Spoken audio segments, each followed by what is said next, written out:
Hello everyone, welcome to the channel. We have the CEO of McLaren, Zak Brown. Let's watch together. Zak Brown is alongside us. Zak, tell us about the weekend so far. Not ideal. Obviously, Oscar exceeding track limits yesterday and out in SQ1, and Lando not happy with the balance of the setup of the car. How are we looking for today and the rest of the weekend? Yeah, it's been a bit of a challenging Friday for us. As you mentioned, Oscar lost his time. Lando, I didn't think, optimized his lap. I think actually the Mercedes are the fastest. Lewis was on a flyer. Russell made a little bit of a mistake, so I think they might be the team to beat this weekend. I think it shows how close it is, and anyone who thinks this championship's over, we've got the dominant car, I think you got 4 cars capable of winning this weekend.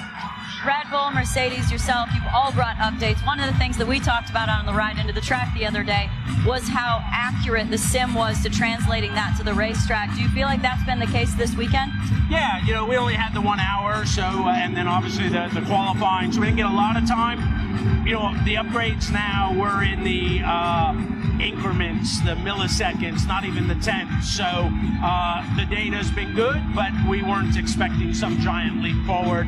I think Mercedes has a new floor this weekend, and you got to say that's looking pretty strong so far. Lando was a little bit disappointed yesterday, 2.5 tenths off pole, so there was a chance to fight for pole for the sprint race. How is his demeanour today? How does he seem? Does he seem positive about the race? Oh yeah, he's a little grumpy with himself, but that usually translates to a pretty awesome race. I think he kind of lost 2.5 tenths, but I think Russell lost a little bit of time. I think Leclerc had a small, it was a hard track, the bumps, the new surface. So I think if everyone put together their perfect lap, I think Lewis is on pole. Zak, I need to just follow up. Obviously, the story as we came into the weekend was to do with the cockpit activated device on the Red Bull. No evidence, of course, that it's been used in part firme to change the height of the bib. Yesterday we talked to Nicholas Tombazzi, so I just saw out the corner of my eye over there from the FIA. He said that you can kind of draw a line under it from the evidence so far. What are the next steps now? I mean, you guys have to say you want a more in-depth investigation to you by the FIA? Yeah, I think when you get into situations like this and speaking with some of the other team bosses, I think we're all confident that moving forward, it's a good solution, but I do think we need to look back and just kind of make sure we've got confidence. As Nicholas said, they don't necessarily have the tools in Parc Ferme, so anytime you have an incident like that, we all just want to have confidence that it's all being done appropriately. So I think the look back still needs to be done. So are you lobbying other teams, or other teams coming to you? Who have you got the support of on this one? All the teams talk, as you can imagine, so I know I'm not alone. I might be a little bit more outspoken than others on the particular topic, but I know my concerns are shared by many others. I know we had also talked about splitting strategy with drivers, and there's no strategy for the sprint race today, but there could be a strategy with setup. Did you split that between the drivers to try and see if you could get something more out of it today? No, they're both pretty similar in how they drive, and I think with the sprint race, there's no pit stop strategy, there's no tire management, it's just go for it. So Lando's in a good position. Tricky first corner, the way everyone funnels in and then comes together. Oscar's got some work to do. Zach, does your game plan change now you're fighting? You're fighting for 2 world championships.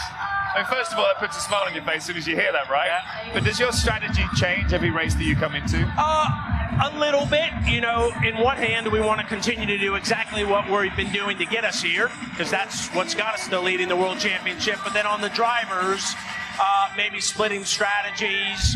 Oscar's happy to support Lando, but Lando also wants to win on merit. So we're not going to see a bunch of wave buys. We got 2 guys that want to race for the win. Lando wants to earn it, but where there's areas that we can support Lando without totally compromising Oscar, we'll do that now that we're down to the final 6 races. Very quick one then on Lando today. Obviously, he's got to make up for. He wants to be ahead of Max at every particular moment if he can be, but not at the expense of qualifying in the race here. Is that what you've talked about?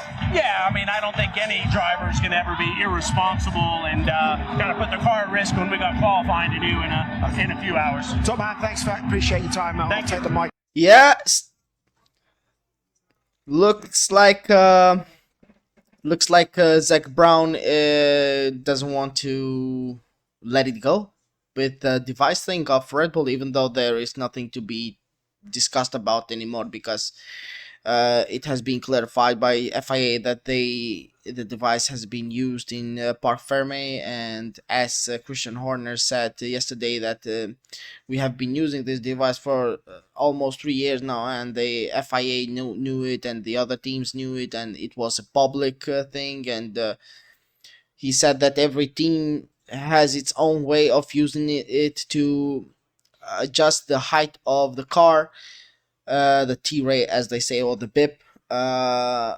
But Zak Brown just cannot let it go, and he still wants the FIA to do more research. We saw other team principals. They didn't want to talk about it because they were looking at their own problems. They didn't want to talk about what Red Bull was using or whatever it is, and they just said that we have full belief on FIA, and we know that they will do the right thing with that particular topic, or whatever it is, a problem or investigation, however you can call it. Uh, the thing is that he said that they will do everything in their power to help also Norris to gain to go in front of Max Verstappen, whatever it takes. But it seems like it's gonna be a hard thing to do. Either way, thank you everyone for watching this video with us. Please don't forget to like and subscribe our channel. If you have something to add up, comment down below, and I'll see you in the next one.